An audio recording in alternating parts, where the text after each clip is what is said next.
I have been asked to be the spokesman for this Allied Expeditionary Force in saying a word of introduction to what you're about to see. It is a story of the Nazi defeat on the Western Front. So far as possible, the editors have made it an account of the really important men in this campaign. I mean the enlisted soldiers, sailors, and airmen that fought through every obstacle to victory. Of course, to tell the whole story would take years, but the theme would be the same. Teamwork wins wars. I mean teamwork among nations, services, and men. All the way down the line, from the GI and the Tommy to us brass hats. Our enemy in this campaign was strong, resourceful, and cunning, but he made a few mistakes. His greatest blunder was this. He thought he could break up our partnership, but we were welded together by fighting for one great cause, into one great team, a team in which you were an indispensable and working member. That spirit of free people, working, fighting, and living together in one great cause, has served us well on the Western Front. It will likewise defeat that other great enemy of human freedom, even now in the far-off Pacific, reeling under the blows delivered by our gallant comrades in arms. We in the field pray that that spirit of comradeship will persist forever among the free peoples of the United Nations.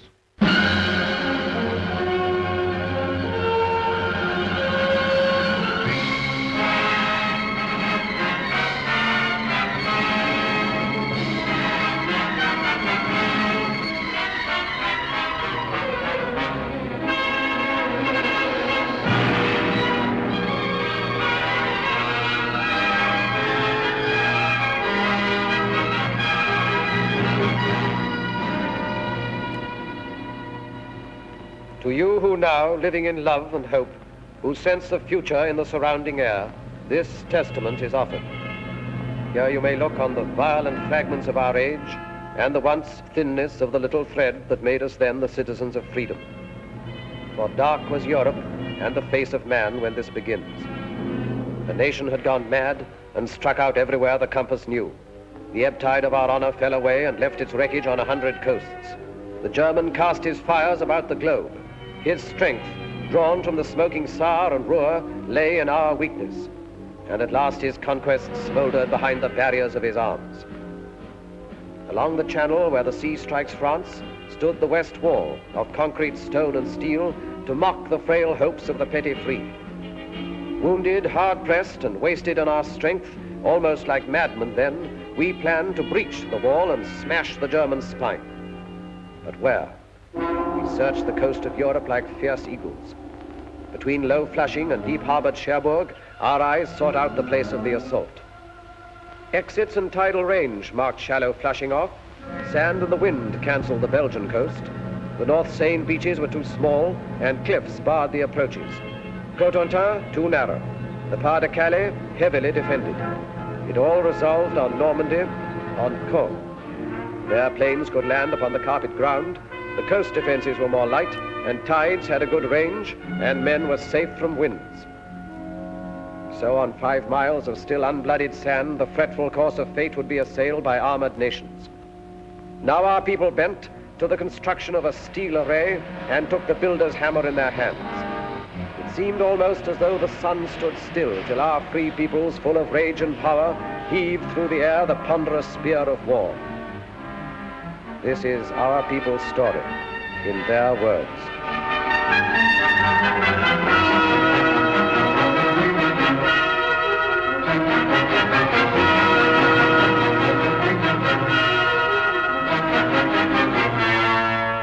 I suppose if the Battle of the North Atlantic hadn't gone right, things, well, might have been considerably different.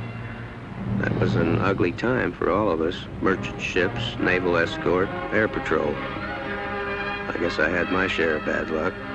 I lost 3 ships and some good friends.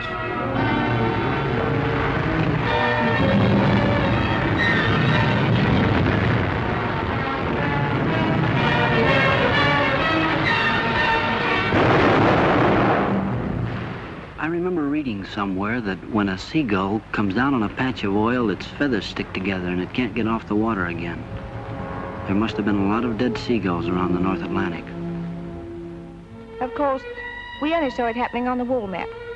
And yet it was, well, quite real. When I started there, those markers we used reminded me of toys out of some children's game. But soon they became U-boats and ships carrying cargoes, food and supplies and weapons, and men to use them.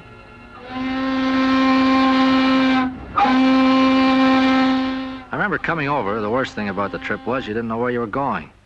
Wherever it was, you'd be a stranger, and nobody likes that. That ship was loaded from stem to stern with sad sacks. Around the third day out, things got pally. Like the fella said, hell, we're all in the same boat. The comic. Finally, we got to Liverpool. They had a band to play us in, an English Army band full of chimes. I'm Dreaming of a White Christmas, they played. To tell you the truth, it was pretty corny. But nobody said anything because, well, you know, it was a nice gesture.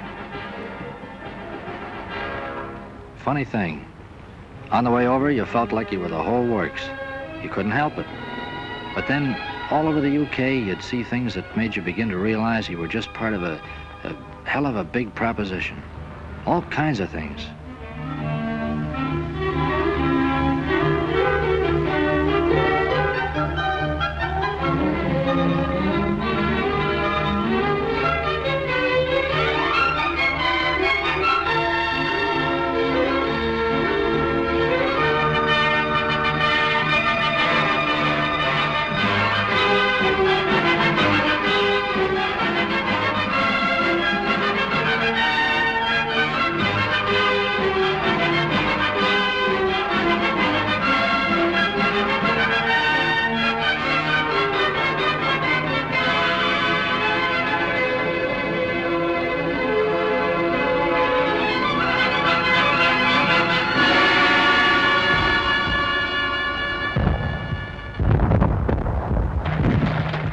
I was a pre-med student at Johns Hopkins in civilian life.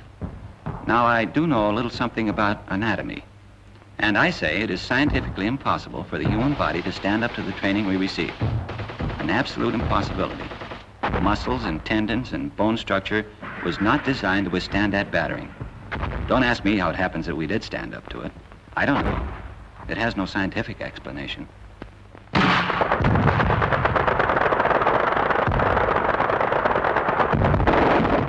Here, listen to this, out of one of them army pamphlets.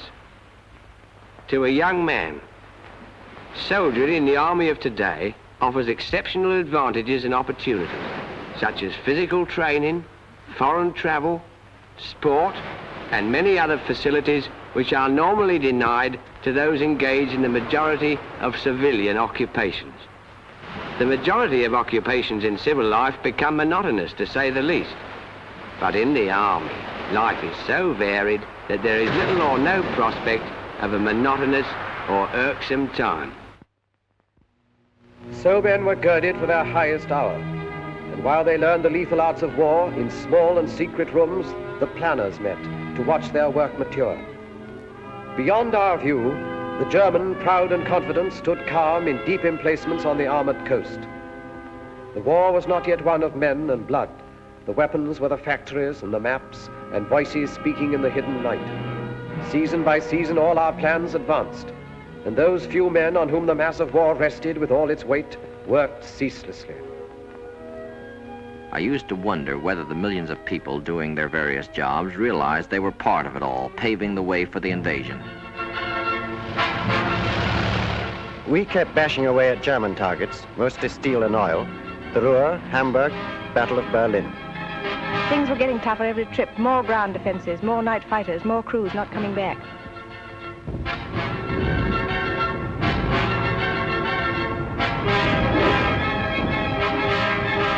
We got away early in the morning. Sometimes we'd see Lancasters coming back. A lot of times we'd stoke up the same targets they did. We beat up aircraft factories, too. It was a D-Luke service, day and night, 24 hours a day. We dropped agents over France. Must be awful to risk your neck and have to keep it secret. One-man submarines, torpedo boats, commandos. We used them all to bring back cups full of sand from the beaches for analysis. It had to be quick drying with a solid clay foundation. It would have to support 30-ton tanks. I must have photographed nearly every field in France. The real job, of course, was the Caen area, but I didn't know that, nor did Jerry.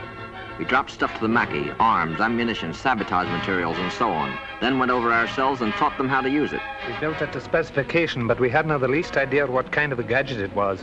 The only name it had was Mulberry. It was vital to know all about the Seine Bay and the tides.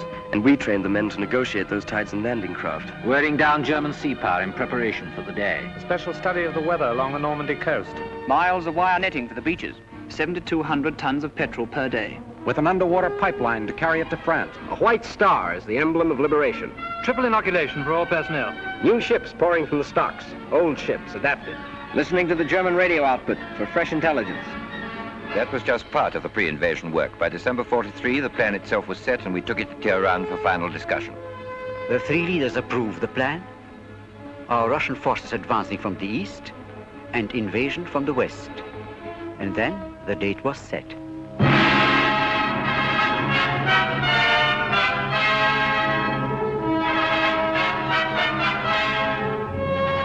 I assumed command at Schaeff with the best all-round team for which a man could ask.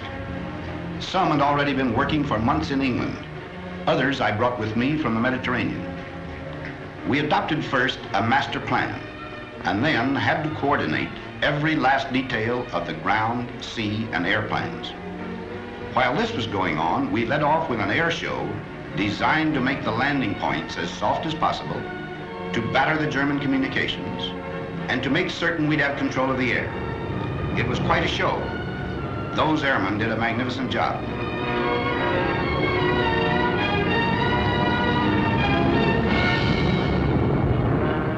We had Polish, French, Czechs, all sorts in our outfit. They'd natter away in the mess about what they'd been up to. The only word you could ever make out was marshalling yards. Us bombardiers seemed to do nothing but look down on French bridges those days. We used to ask each other, have you cut any good bridges lately? Well, finally, there was only one whole railway bridge left over the Seine between Paris and the sea.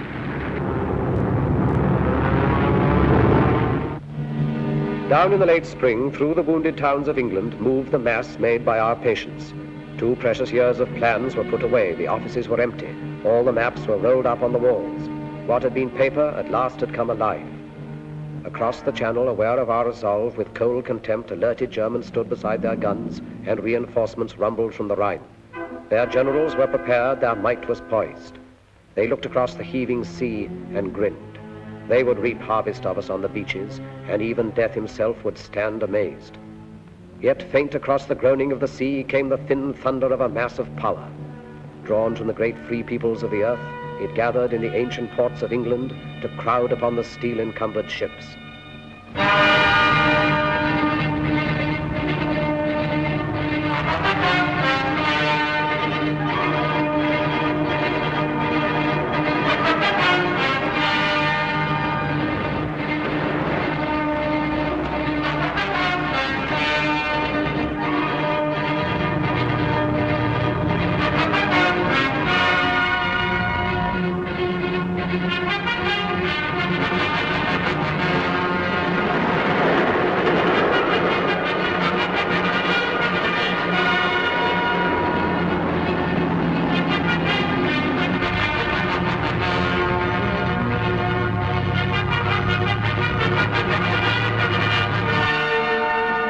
It was a funny sort of feeling marching down to the ships. We'd done it plenty of times before, of course, on schemes and that kind of thing. They didn't tell us this was the big show. Might have been just another exercise.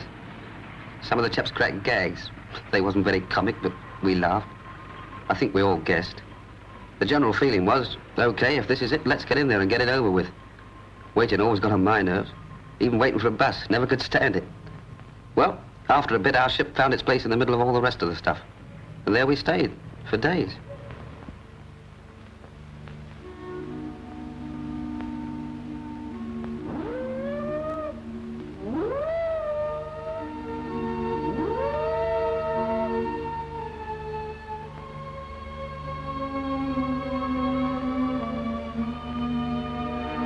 They gave us the final briefing then.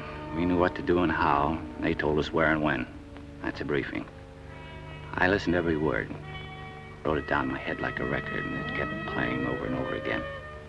piece of beach in the morning. Ever since I became a soldier, they were getting me ready for this. Before, there'd been time in front of me, protecting me. Now the time had worn away, and there were only a few hours left. In the morning, I'd have to face it. I tried to imagine how much fear I would have, you know, if it would keep me from doing my job. I suppose everybody else was wondering the same thing.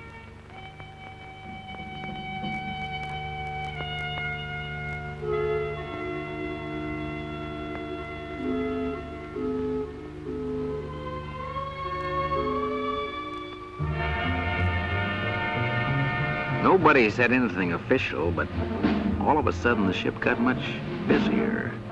And over the amplifier, the chaplain said he'd be saying Mass at 18:30 hours. Funny, I don't think I ever believed, even after the final briefing, that the invasion was going to come off.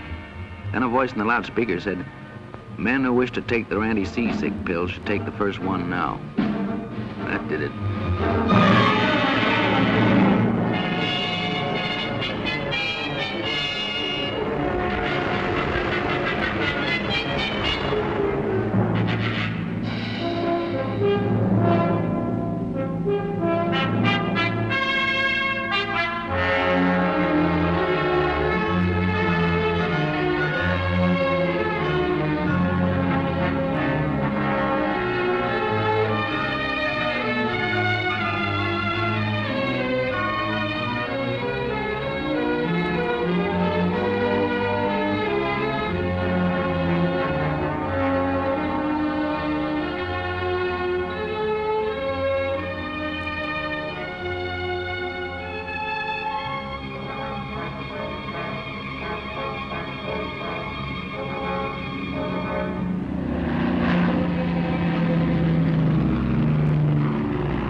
Tugging a glider, the way we always practiced it, except that I'd never been in the air with a whole army before. 3 airborne divisions, the 6th British and 82nd and 101st American. Just before the glider pilot cast off over the landing zone, I wished her good luck over the radio. It seemed a sort of inadequate thing to say. As Supreme Commander, let me break in at this point to say just a word about the Navy. From the moment of embarkation to that of landing, the full burden fell upon the Navy and our merchant fleets. They had to sweep the mines, bombard the coastal batteries, marshal and protect the transports along the coastline preparatory to landing, and, finally, man the small boats that carried the soldiers to the beach. On that day, there were more than 8,000 ships and landing craft on the shores of Normandy. It was a most intricate task and a vital one for the success of our plans. The courage, fidelity, and skill of the Royal and American Navies have no brighter page in their histories than that of June 6, 1944.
Back in London, only a few people knew. It was a well-kept secret. Around daybreak, we correspondents were called and told to be at the Ministry of Information at 8. Then they told us.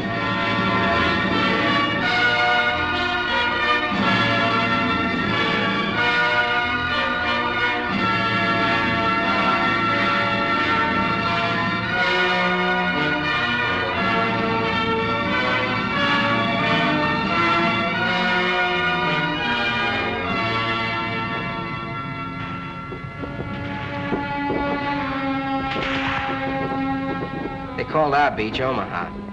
Don't ask me why. I've never been to Omaha, the one in Nebraska, I mean. If it's anything like Omaha, France, you can have it. I understand Omaha was the roughest spot. We lost some good men, took a few prisoners. It was a lousy trade. We've been told what to expect, so it wasn't like a surprise or anything. It just, well, when it really happens, it's different. For a while there, we were pinned down, but a lucky thing, the other beaches were going better, so we got a little more than our share of the old teamwork. Navy come in, the air guys, and finally we got moving good. Now, you hear a lot about how long it takes to make battle-hardened soldiers out of green troops. Listen, I got to be a veteran in one day. That day. And so they paved the beaches with their blood and lurched across the dunes and reached the roads. The German parried fiercely. In the depths of rich green pastured Normandy, the 3 airborne divisions, first of all to land, fought lion-like against most grievous odds. And loud across the cratered face of France came German reinforcements. From Berlin, a voice cried out the Allies must be hurled into the sea before another day had burned its hole in history. Locked in battle, the armies clashed. Our first objective, then, was to merge all the beachheads into one, and 50 miles of men drive on together beyond the red sands through the broken wall.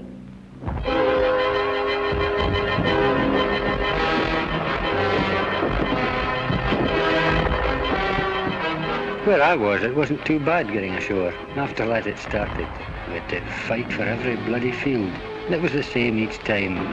Crawl on your belly, keeping your backside down like you'd been told, chuck in a few hand grenades, then rush them. Sometimes they killed us, but we were killing more of them. The trickiest part was the farms. They were regular little jerry fortresses. If we couldn't manage them on our own, then we'd have to wait while the company commander called back for artillery support. The Navy was still with us too, chucking in shells ahead of us. In 3 days we advanced 7 miles. Then we were told to stand fast and dig in. Next morning we heard the news and got it from the BBC. It sounded great. We'd joined up all along the bridgehead. There was a solid line, 45 miles of it. We'd got a foothold. We were in.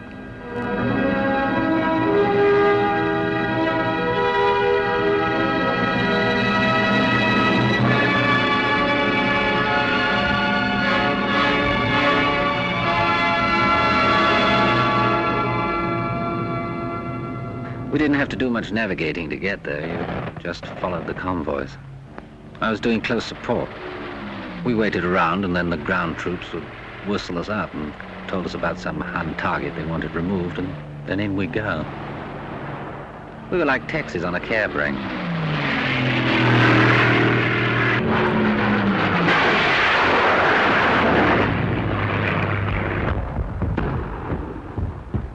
There's something nice about a beach. Any beach. You think of a beach, and chances are you'll remember something nice. Like a party or a picnic. Pals from the old days. Girls in bathing suits. But the one I worked, Utah, looked more like a freight yard once we got going. For quite a while, we brought most supplies right over the open beach. Like we'd practiced it, and like we'd made up as we went along.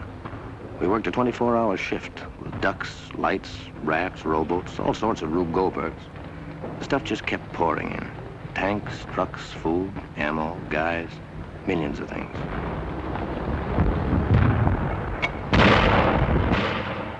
We didn't think we'd spend 15 days in the same field outside Corinth, with the wood behind us and the Germans in another wood half a mile in front of us, and a little empty valley in between. Each side mortaring each other all the time. Just meant you had to live in a slit trench, and you got into a routine. You know, stand through from 4:30 to 5:30, then 2 hours wait for breakfast. Came up fairly hot. Tin bacon or sausage, tea, Of course, biscuits. We'd been living on compo food since D-Day. It was good food, but, well, you know, you got tired of it. I'd have given a lot for a slice of fresh bread and butter or a cup of fresh tea. 15 days is a long time to stay in one place and be mortared. Yet so you think everyone's coming straight for you.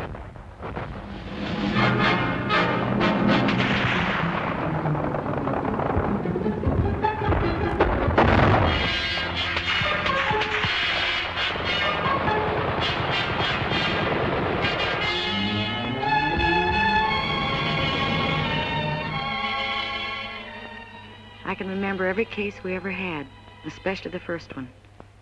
The ambulance brought him in late one afternoon. I came over to where he was lying, and he looked up and grinned.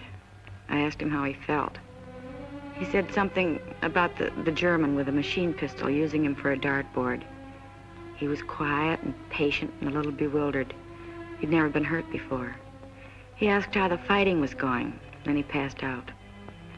The doctor came over and looked at his wounds and then swore. Said he had no business to be alive. We put him on the operating table and did what we could. The doctor kept swearing all the time he was operating. We couldn't stop the bleeding. I remember the radio news that night. They said the casualties had been surprisingly light.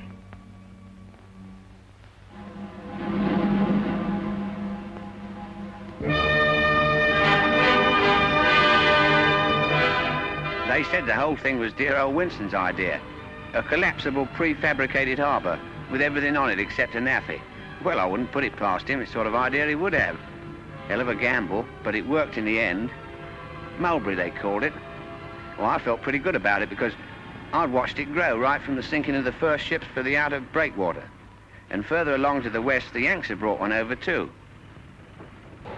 Then on D+13, I think it was, an onshore wind started up. Not much at first, but it got worse. And unloading onto the open beaches got very tricky. We heard that over on the Yank section, the other harbour had been put right out of action. And when the wind dropped, old Mulberry looked pretty sick. And up to that time, it was the only bleeding harbour we had. At the green tip of Normandy, the town of Cherbourg lay, a harbour for supplies. Our need for ports was vital as our breath. The German knew our lack and swiftly drew his forces into tight defensive groups so to contest the issue. All our plans turned upon Cherbourg. All our strategy waited upon its empty docks and piers. So the Americans, sent all across Normandy to the coast, swung toward the north, impatient for the port. Through hedge and field, they carved their heavy way.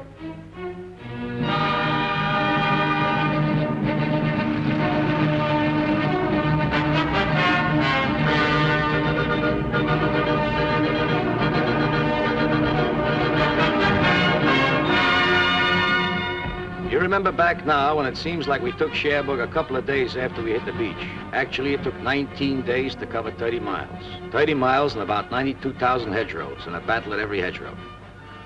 Otherwise, it was nice country, like Connecticut. Pretty trees and orchards, lots of cows, and nice little farmhouses. The apples were too green to eat, I remember. We hit it off fine with the people. Farmers, nice people. It got tough when we pulled up on the outskirts of Cherbourg. They had great defenses. Then the artillery really carried the ball. For 3 days, we sucked it to them. Sometimes we were pouring in at point-blank range over open sights. Finally, old von Schlieben, the German commander, tossed in the sponge. That's after telling his men to fight to the death. We took Cherbourg on June 25th. Everything was rosy except the harbor we come from. The Jerrys had really smeared that harbor. But right away, our guys went to work cleaning it up. And the way they tore into it, you could see that pretty soon it'd be waiting for us fine. Then, well, we fought our way up the peninsula. Now we'd have to fight our way out of it.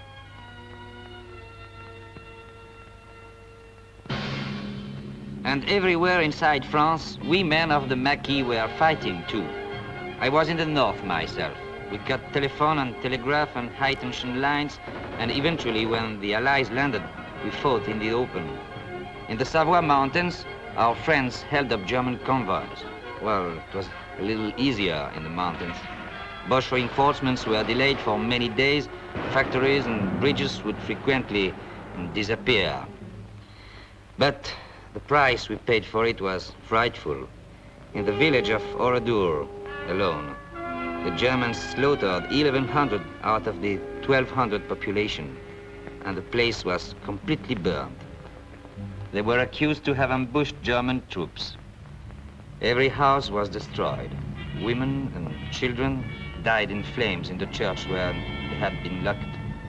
Yes, the price we paid was very great, but our job was done. Caen is a town through which the easy Orne ripples its slow way to the waiting sea, capital of Normandy. And here the British struck a stone wall of Germans. This was no Cherbourg advance, a knife thrust through the fields, but rather was the grinding of a drill, inch by inch forward. Here it was the German feared a quick breakthrough to the River Seine, and here it was he massed his army's best, 10 of the 12 divisions of his armor, paratroops, SS men, the young, the cruel, against the veterans of Alamein. We wanted him to fight here and to hold the battered ground because the future plans depended on him standing where he was. At Caen, the dust was diamonds. Every foot of ground was priceless, for by mid-most summer, Caen was to be the pivot of the war.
Caen was the first decent-sized town we had taken, but there wasn't any celebration because we knew nothing had been settled. Jerry was as strong as ever. One of the men said, "God, are we going to have to go right across the world doing this to beat 'em?" Because most of Caen was dust, just plain dust. I wondered what Hamilton back home in Canada would look like after a beating like that. Well, anyway, our tanks and the British started massing and moved south out of the city. We knew there was a big do coming up.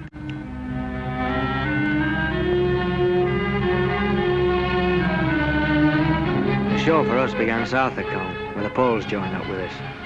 When we began moving forward, I heard a lot of the lads say Rommel's on the run. But I'd been at Alamein, I knew he wasn't on the run. And there was riot. There was nothing lovely about the battle south of Caen. No pincer movements, no outflanking, no nothing like that. Just an hard, bitter, bloody slogging match. We had to stay there and give as good as we got, even if we couldn't give better.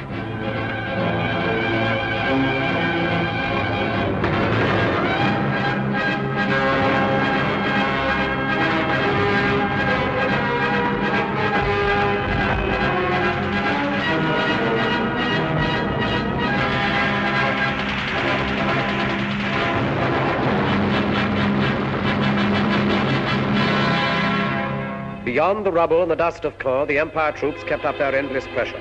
The German did not dare to disengage, but fought with all his cunning and his strength, still unaware of what we planned for him. West by St. Lo, the base of his defense, Americans were poised and bent to fire an armored arrow that would set alight the flame of freedom through the whole of France.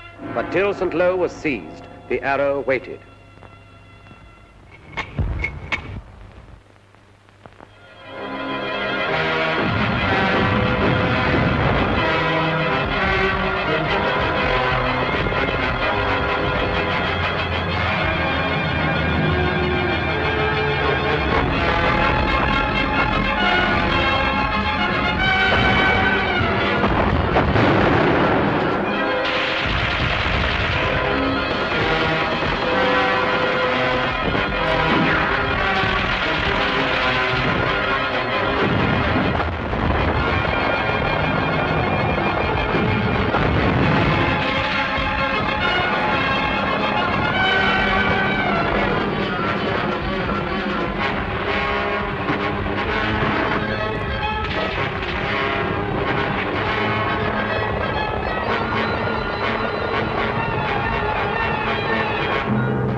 1 minute it's quiet with the birds singing. The next minute, the column of Sherman tanks coming around the corner going wide open. My buddy says, where those tanks come from? So I ask the tanker. He yells down there, the Third Army taking off. Been waiting for 3 weeks. Prepared somebody let the rabbit out of the hat. Man, what a rabbit. With pearl-handled revolvers. When I think back to the breakthrough, I don't seem to be able to remember anything but the French people. People beside the road, kids we couldn't stop to give candy to, FFI boys bringing in the krauts from the fields, and farm workers waving as we went by. It was easier to look them in the face and smile and wave back at them when you hadn't had to smash their homes to pieces first. The morning we got into Rennes, boy, that really was liberation.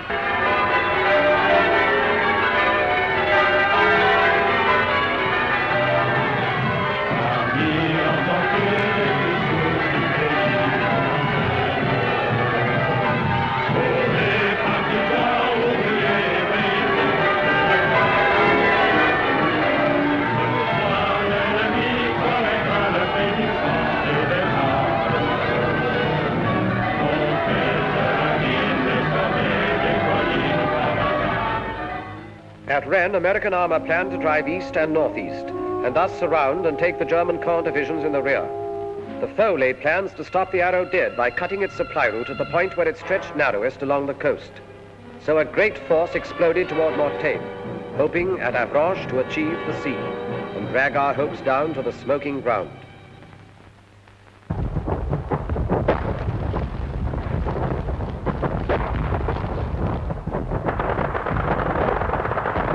There's a lot of places I'd rather talk about than Mortain. That's where I got hit. We've been going great up to there. Some of the guys had even been singing, harmonizing. And then that first German artillery caught us. Pretty accurate, too. An hour later, I was short 18 men. Well, we holed in and we hit back with everything we had. They weren't just trying to stop us, see? They want to come right through. And then me. I get a belt in the face left side and I keeled. The last thing I remember is looking up and seeing those RAF Typhoons. When I heard them screaming up ahead, I thought, geez, I'm glad they're on our side.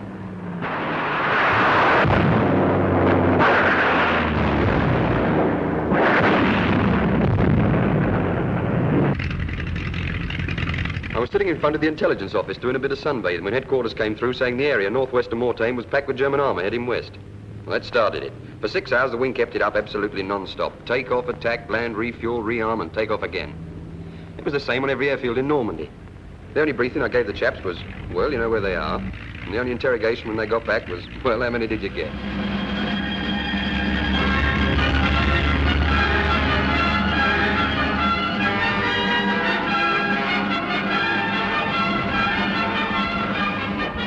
Three days it lasted. Every kind of soldier was in there and every weapon. For me, it was just eating and smoking and loading at 105.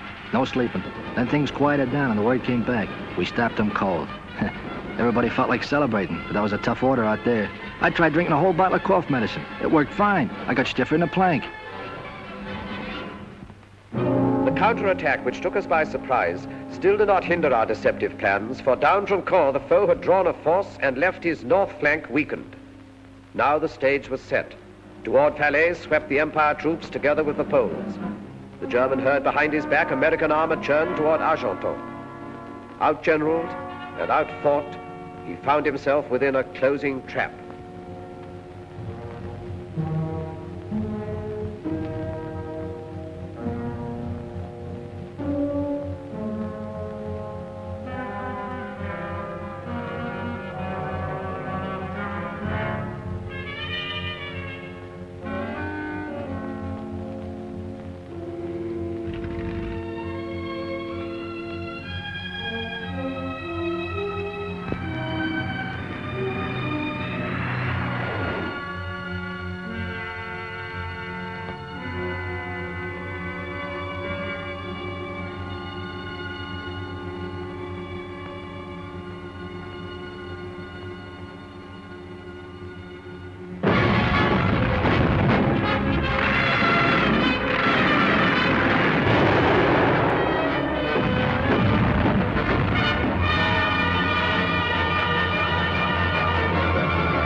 I've covered them with the gun down to the clearing stations.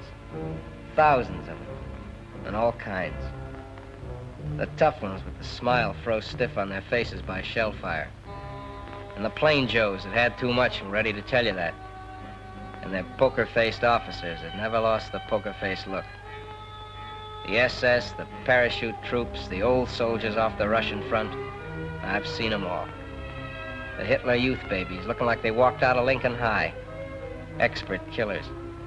Smart Alec with their talk of rights under the Geneva Convention and asking, when do we go to America? And the other guy who crawled out of a hole with his hands up, all through and talking too much, and ready to swear he hated Hitler all the time. The kids that knew how a machine gun worked and nothing else. Grinning like they were still on top, so he could hardly hold that trigger finger still. The middle-aged guys wanting to tell you about the wife and kids, you'd let them. And they were through killing when I saw them, and through getting killed, too.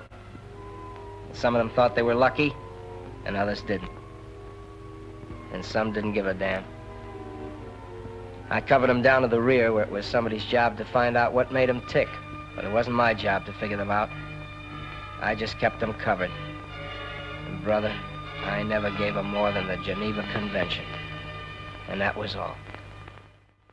American tanks ground on into the east toward Paris and the Upper Seine. Before them, the Germans helter-skelter fled away and saw retreat, or stood with hands upraised by roads all littered with their smoldering gear. And still the tanks ground on beyond the smoke into the unscarred country. A good solid map, well delineated, is an absolute must for a modern mechanized army traveling at high speed. In our division, the issuing of maps was my job. When we broke out of the Cherbourg Peninsula, my department had the situation well in hand. Then, for us, everything went mad, stark, raving mad. One morning, I woke up, and the army had gone right off the map, absolutely right off the map. So we rushed through an order for 500,000 maps of the Orléans region. They arrived in due time. To our horror, the army progressed far beyond the Orléans region. It was off the map again. This was a period of acute crisis for me. I gave the highest priority to a fresh order of maps of the Paris area. We refused to be licked by this situation. The final blow came when it became evident that we were going to bypass Paris. That almost finished us. Eventually, we had to drop 10 tons of maps to them by parachute. It was a very humiliating experience. I'll be glad when I get back to the Library of Congress where maps have some permanent value.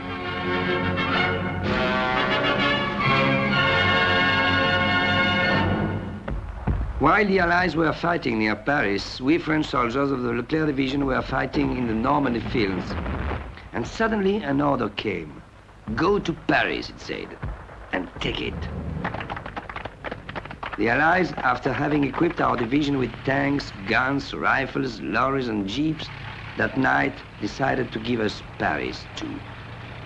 So at 4 o'clock in the morning, the division starts rushing on the roads, and in the sky, on the right, on the left, everywhere, the American Air Force protects our trip. What a trip. 250 kilometers in one day. I think I'll tell it all the time to my grandchildren and bore them with it until I die. At the beginning of August, we in Paris were seized by rumors. What could be confirmed was towards the middle of the month, the Germans started to leave the city. Yes, those were the same Germans who had signed 25-year leases on their apartments. Then, on the 14th, our police went on strike. The next day, the Gestapo left. That was the day, too, when a police car opened fire on a German detachment on the Place de la Concorde and began the battle for the city. After that, it seemed the French flag was hanging from every window. All the flags were made of curtains, old dresses, rags, everything, it didn't matter. 4 days later, we heard shouting coming from the Hôtel de Ville. We started running. Me, my husband, everyone in our house. As we ran, people were screaming. The French army had arrived. When we got to the Place de l'Hôtel de Ville, we saw it was true. I kissed my husband because he was crying. Oh, it's funny, eh? We began to realize how unhappy we had been for 4 years and how lucky we were to be alive on this August evening.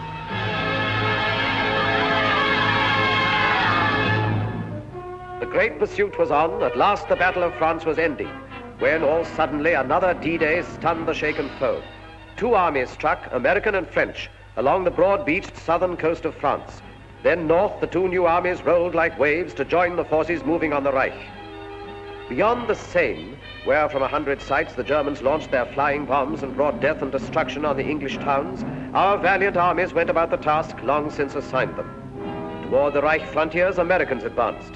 Against the ports hugging the Channel, garrisoned in force by desperate foes, Canadians were sent. And in a thunderous sweep, the British armor surged toward a waiting Brussels.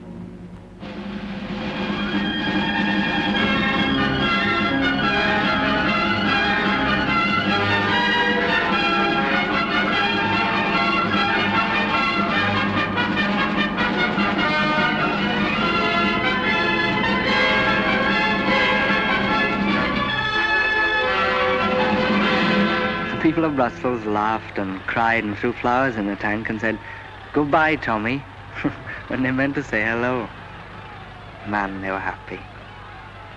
I suppose they were no longer afraid. But I remember wondering then how the first German civilians would react to us.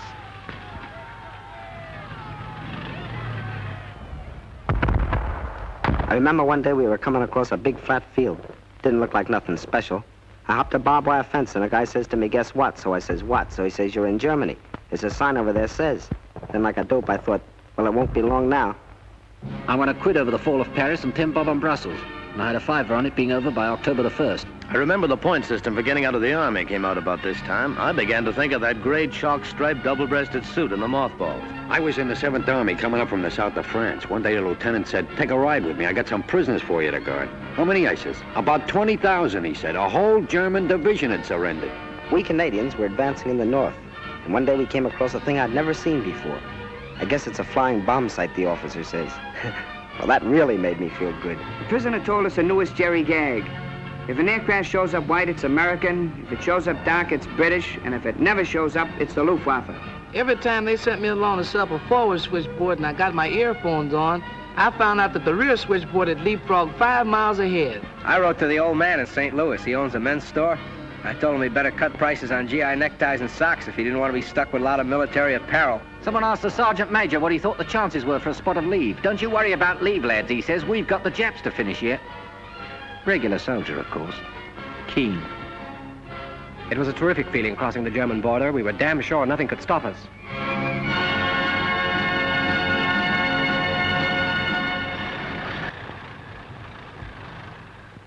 Then it happened. Just outside Metz, we ran out of gas. And there just wasn't any to be had. I looked at my 30-ton Sherman sitting there, a useless hunk of iron. I wanted to bawl. I don't know how far we could have gone on, who knows. But I'd just stop and sit there in the road.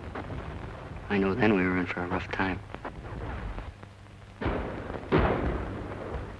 When we took Aachen, the rations were short and mostly K rations at that.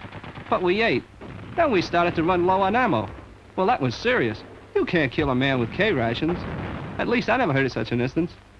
From Antwerp to the Belfort Gap, our drives came to a stop. We could not then proceed until we had a port through which supplies could reach our armies. Crouched beside the quays, the German suicide garrisons held the port so sorely needed. When the German port strategy became apparent, we had to move swiftly to counteract his plan. We captured Cherbourg in a mighty rush, but he hung on to other harbors, and when he couldn't do that, he destroyed them. That was the story at Brest, where American ground, air, and naval forces fought such a long, bitter battle. In Brittany, where we were joined by French resistance forces. At the Channel ports of Calais, won by the Canadians. Le Havre, captured by the British. Dieppe and Boulogne, Canadians. And Dunkirk, besieged by the Czechs. It takes a lot of freight per day, per man, to keep an army fighting in the field. The fellows I charged with getting it to the front had a tough nut to crack. We just didn't have enough working ports, that's all. Supplies suffered. Our offensive was slowed, and the German was gaining time to consolidate a new defense line. When our supplies petered out, we'd just reached the Siegfried line. That's as far as we got. We went through the first part easy, Dragon's Teeth and stuff like that. Then we hit the pillboxes, forts, obstacles, hidden positions. It was like going into one of those joints in Coney Island where you get lost. But instead of mirrors, they had guns. With supplies, maybe we could have cracked it then. Maybe not, I don't know. Frontal assault upon the Siegfried line was for the moment fatal. There, encased in trench and pillbox, lurked the German power, a hydra 100-headed, still unslain, and all the cunning of 1,000 years of war had gone to mold its walls of steel. Yet every line must somewhere have an end. In southeast Holland, nothing lay between the British army and the German plain except 2 rivers and a town. And so we made our plans, to send an airborne army down to seize Eindhoven and the bridges at Nijmegen and Arnhem, then to hold them for the force that would sweep up like thunder from the south. Thus, where no line existed, would the Rhine at last be crossed in force. I was to jump last at Arnhem, so I sat right forward by the window. I could see nothing but blue skies and Dakotas with the fighters up topside like midgets. One of the boys was reading a newspaper. He showed me a funny piece in it. I couldn't laugh. The coast of Holland came along before I was ready for it. Someone yelled, "Running up now." We got to action stations. I remember thinking, what a bloody bit of bad luck to be bumped off now when the war's nearly over.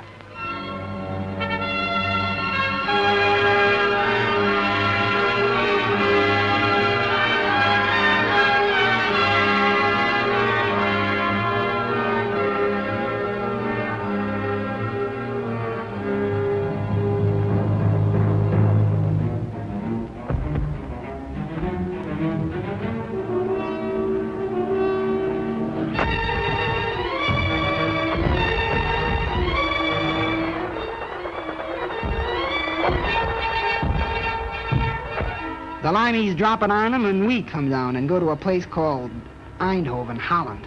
She goes good. We get right, dig in, set up a defense perimeter, and wait for the British Army to come up. And we join them and head out for Nijmegen. The bridge at Nijmegen hardly had a mark on it. We crossed the river and started out for Arnhem, but we didn't get far. The Hun knew as well as we did that we'd damn well got to get through, and he put in everything he'd got. That was the worst I ever struck. Knowing our men were there waiting at Arnhem, and we couldn't get to them. At Arnhem, we got ourselves well dug in, us and some of the posts. We were short of ammo and food. That was our main worry.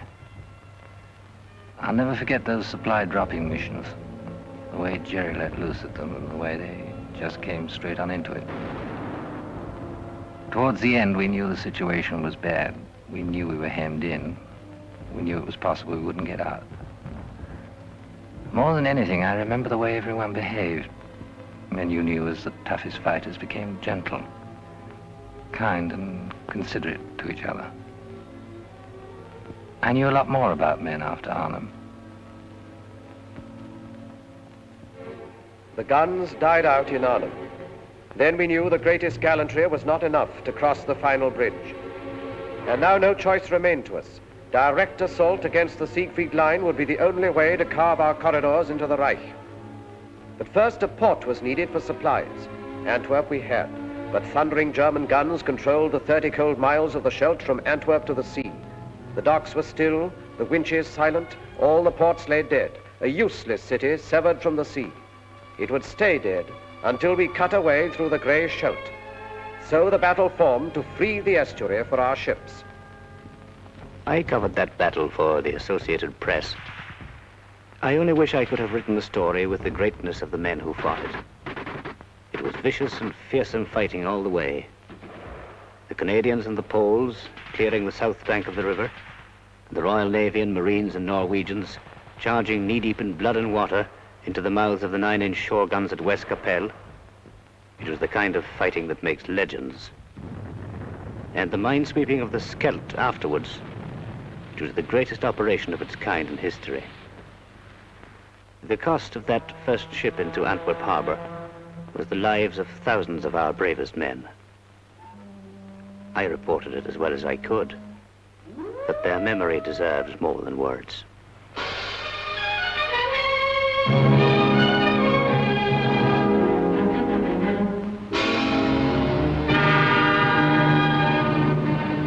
I was hauling on the first convoy out of Antwerp.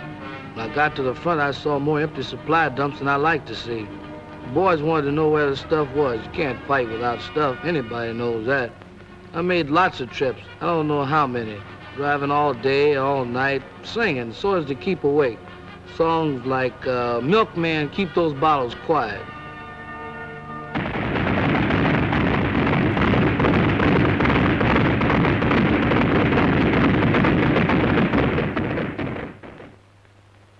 My job was to see to it that they had a new toothbrush and a cot, maybe a book to read when they came over from the east bank to the west bank of the Moselle for a little rest.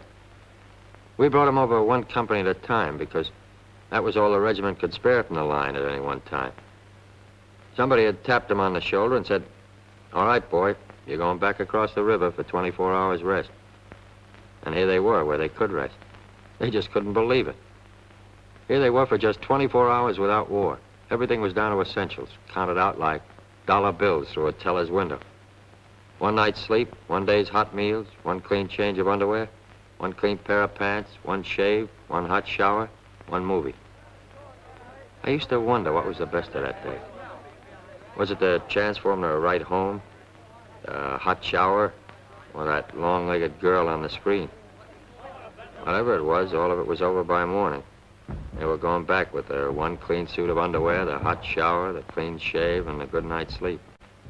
Back across the Moselle to their holes in the ground and the shells. By that time, we knew we were going to see a winter campaign. There was no way out of it. The Germans were dug in and they were tough. And it was plain that until we got a lot stronger, we weren't going anyplace. The squadron was operating whenever it could. There wasn't a lot of flying. We were iced up and fed up. Suppose you're having a swell time in Paris, my cousin wrote me. With all that perfume and silk stockings and that champagne. They called our end of the line south. We were in the Vosges Mountains with the American 7th Army. But it was very little warmth in this south. I recalled with pleasure the Mediterranean where we had landed in August. Ah, but memories do not keep one warm. Before I joined the army, I'd have thought it was certain death to dig a hole in my back garden and live in it for the winter, but that's what we did. The sergeant said, well, squirrels do it every year. Yes, I thought, but they don't man machine guns as well. There was no heating in our Brussels office. I put on so much under my uniform, they called me the bundle from Britain. I never smoked before, but pretty soon I found myself smoking as high as a pack a day. I worried about that old law of percentages. My company was melting away. You'd look up one day and be fighting alongside a stranger. It was a lonesome feeling.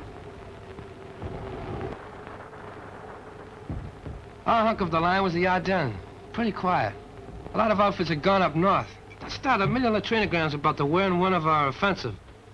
Then one day I'm standing guard and these shells start. I thought for a minute this was it. Till I realized these shells weren't outgoings, brother. They were incomings. Next thing I knew, German tanks. It was an offensive, all right, but it was going the wrong way.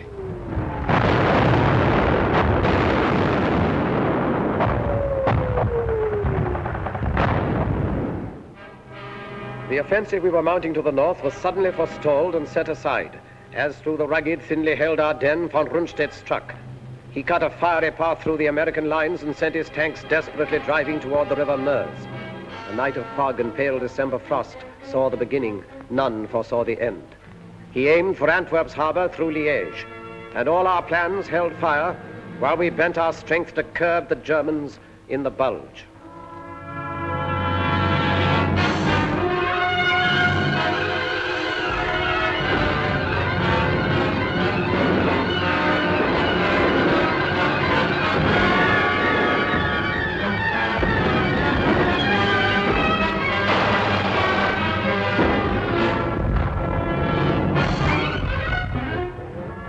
One night I was a replacement in England playing shove halfpenny in a pub.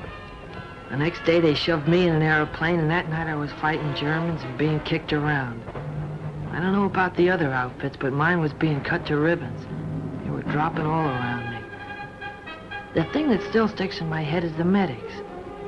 The only weapon they had was a needle, but they were around right where it was the hottest.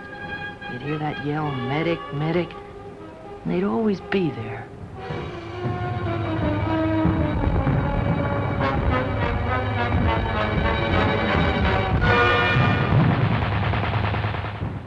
Our whole division got a presidential citation for what happened up at Bastogne. Even me, just a cook.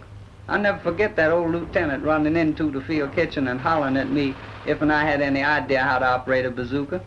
I said no, and he said, well, you're going to learn now, son. I did, and I'll be doggone if in the first shot out the barrel I didn't get me a Jerry tank. Got interviewed later by Stars and Stripes. They said it was a crackerjack story. I tell it at the drop of a hat. We've been up north where things were a bit static, so we were quite glad to be moved down to the top side of this bulge. Coming down through Belgium, we noticed how scared some of the civilians looked. Natural, I suppose. We were held in reserve for a week, and then they sent us into action. On account of the fog, we couldn't get any air coordination. You sure miss it bad when you've gotten used to it all the way since D-Day. And then on December 24th, like a Christmas present, that sun come up, and after a while we was giving him the old 1-2 again.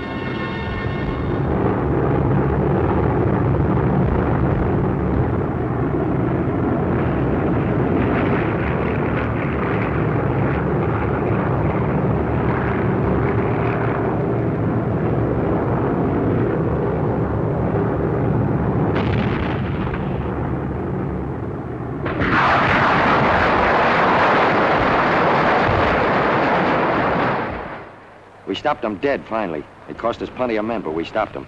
And we started moving ahead again. The rest of us.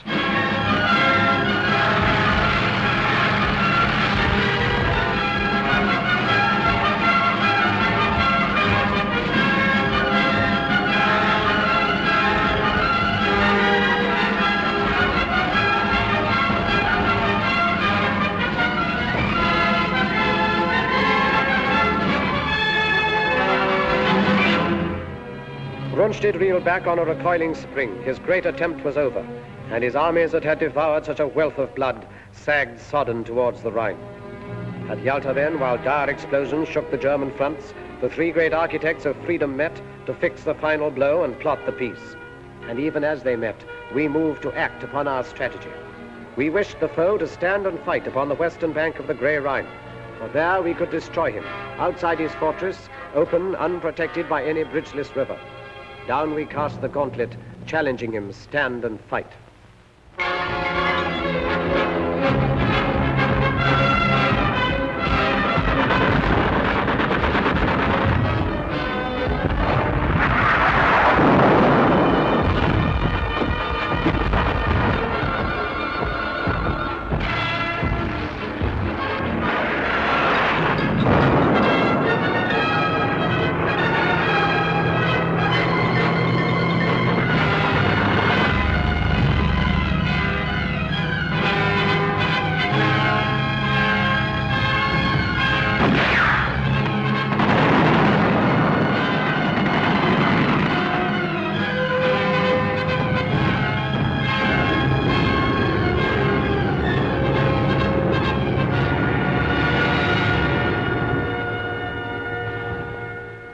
We were attacking the north with the Canadians, round about the Reichswald forest in the Dutch frontier area. It was wet and filthy. They nicknamed our army commander Admiral Crerar. Well, anyway, the enemy put up some very stiff opposition. But actually, this was just what we'd hoped for. It showed that Jerry's emotions about fighting for every foot of his beloved fatherland were getting the better of his sense of strategy. And every German killed on our side of the Rhine was to make it easier for us on the further bank. And a lot of the Boche were killed, I can tell you. Reichswald was the bloodiest show I've seen in this war.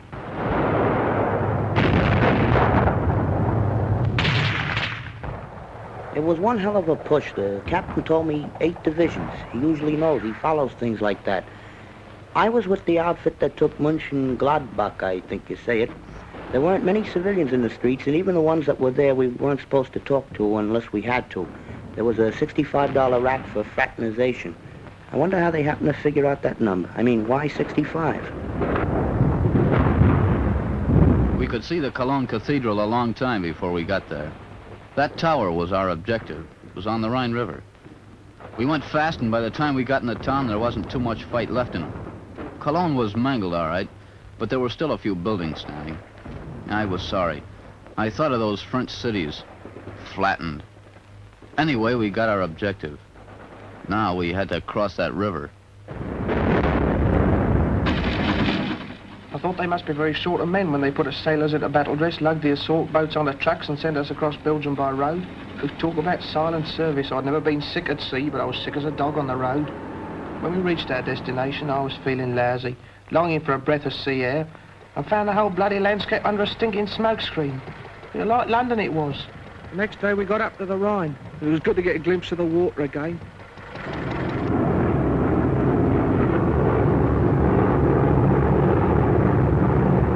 Our Air Force is giving the old lumps on the east bank of the Rhine, but I was still nervous. The Germans had blown the bridges, and we knew the crossing would be amphib. When I'm nervous, I get off my feed. For 2 days before that crossing, I couldn't eat nothing but a couple of Milky Way bars.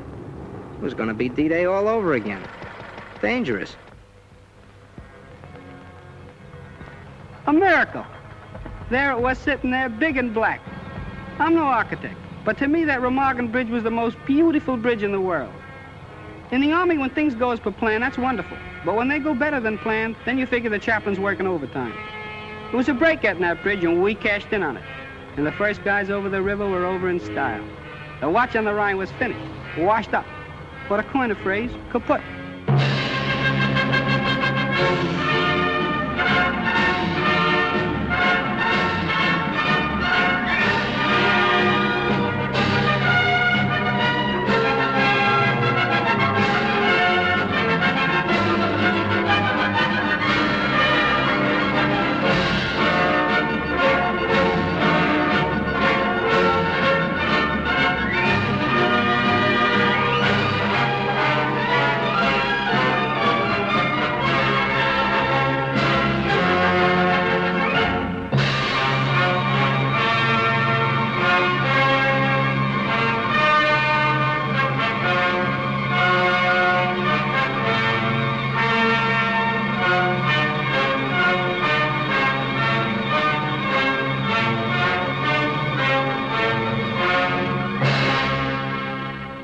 We got across okay and everything was going fine. But suddenly I gets detailed to guard some German prisoners.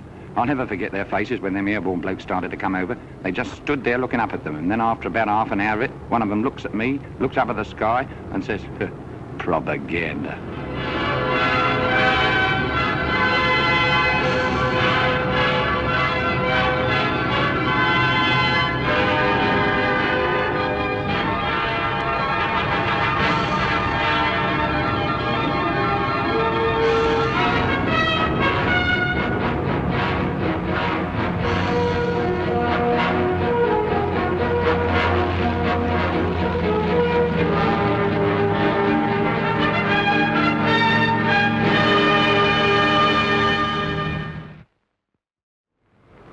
Pocket was the first big objective across the Rhine.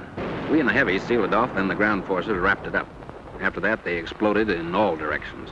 Cut the Jerry armies up in pockets, then take them one by one. That was the program. The Third Reich was being carved up like a Christmas turkey. chasing the Boche was getting a little bit monotonous. We hardly ever saw him. Only burning houses, a few shells, and occasional sniper's rifle shot. It was a silly kind of defiance, I thought. And then one day the routine was broken. We came across a prisoner of war camp, other ranks, Yanks mostly. They went mad when they saw us, screeched red Indian war cries, pummeled one another, and asked what the news was. I seemed ashamed to tell them when they were so happy. Well, there was nothing for it. I told them. President Roosevelt died yesterday afternoon, I said. You should have heard them quieting down. For once in this campaign, they all felt as though they'd suffered a major defeat. I'd have liked to have stayed there, talking to them, trying to cheer them up, but we had no time to lose. Jerry only had a few hundred square miles of earth left to scorch. Our job was either to hurry him up or scorch it for him. We were in the home stretch, cutting deeper all the time, when we ran into these displaced persons, slave workers. They were sick and hungry from all over Europe. The roads were jammed with them, but they kept out of the way and didn't give us any trouble. Like a fella said, there's a lot more than town's going to have to be reconstructed. I wondered what was up when all RAMC personnel in our lot down to stretcher bearers were urgently called for. I soon found out we'd taken the Belsen concentration camp. Well, I'm not squeamish. I've seen amputations, operations, deaths long before I went to the army in '41. I was a warden. I lost count of all the arms and legs I pulled out of the wreckage down in Croydon and got quite used to it. But this was different, very different. I'm not squeamish, but, well, I'm human, and thank God for it. The government sent a few of us congressmen over to see those camps. And if there's anybody left who wonders if this war was worth fighting, well, I wish they could have been along. There it was, right in front of us, fascism and what it's bound to lead to wherever it crops up. I talked to some of the prisoners, the ones that had the strength to talk. Their offenses were the usual Nazi crimes. You know, wrong religion, or wrong race, belonging to a union, or the wrong political party. In Germany, it led to over 400 camps, like the ones I saw. It was the worst thing I ever saw in my life, and I wouldn't have missed it for anything.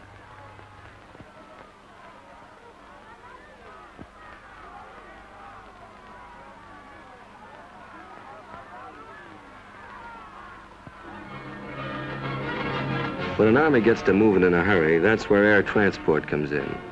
We'd been flying in the stuff along with the British Transport Command since D-Day. And towards the end, they seemed to be moving faster on the ground than we were in the air. As pocket after pocket of the foe fell, our hopes rose higher than the soaring flames that marked the broken towns of Germany. In Italy, 1 million prisoners came in, as with a single sudden blow, the German power was smashed. Then our tanks drove through the southern mountains, where the foe had hoped to make his furious final stand. The Russians took Berlin and cut the heart from Hitler's empire. And he himself, who planned to rule the earth from pole to pole, vanished like smoke among the falling walls. Upon the green banks of the River Elbe, we waited for the East and West to meet.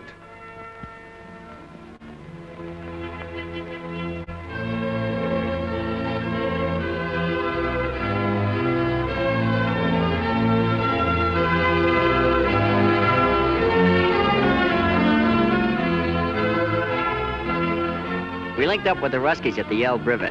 I hung around for a couple of days with a Tommy gunner named Konikov. He didn't know any English, so I taught him to say my aching back, and he taught me Tovarish. That means comrade. We drank toast to Lend-Lease and had a million laughs. Then old Konikov found an interpreter and gives a toast to the great American soldier. That stopped me. We did all right, but I don't like to think where we'd have been without them.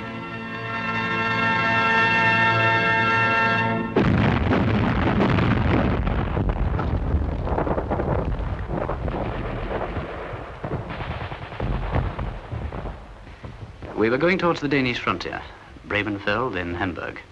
The rot was setting in. 1.5 million surrendered in the north. The fighting was nearly over, and our job was beginning. We'd been training a long time for the administration of Germany, and we were prepared for plenty of trouble. Sabotage, passive resistance, or perhaps something more violent. You know, werewolves in sheep's clothing. But as it turned out, most of them were docile and did what they were told. They seemed healthy, well-fed. Their disease was in their minds.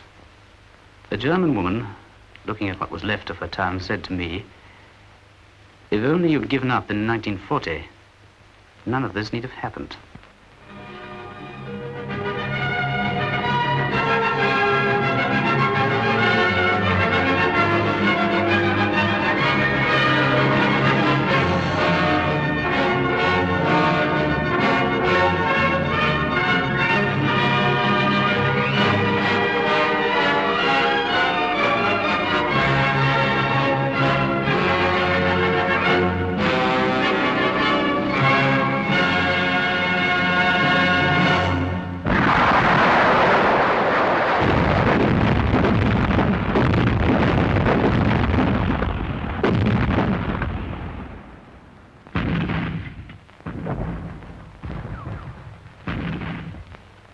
At 1 minute after midnight, May the 9th, 1945, the guns stopped.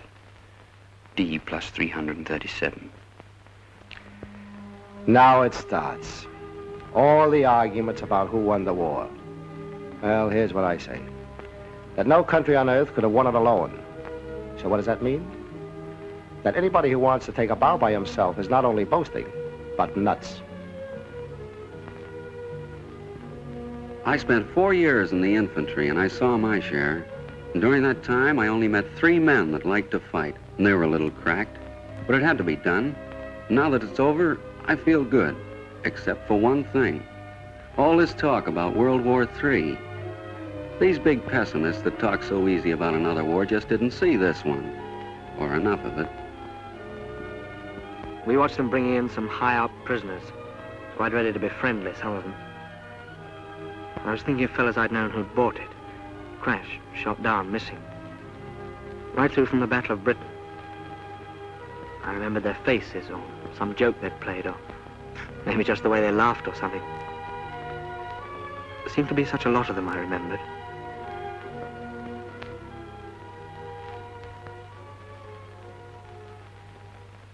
To the victor belongs the spoils. That's what they say. Well, what are the spoils? Only this. A chance to build a free world, better than before. Maybe the last chance. Remember that.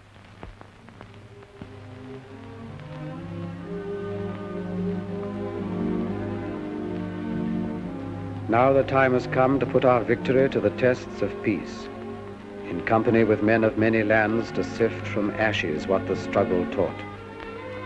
In the rebuilding of a broken earth, may we keep in our hearts this ancient prayer.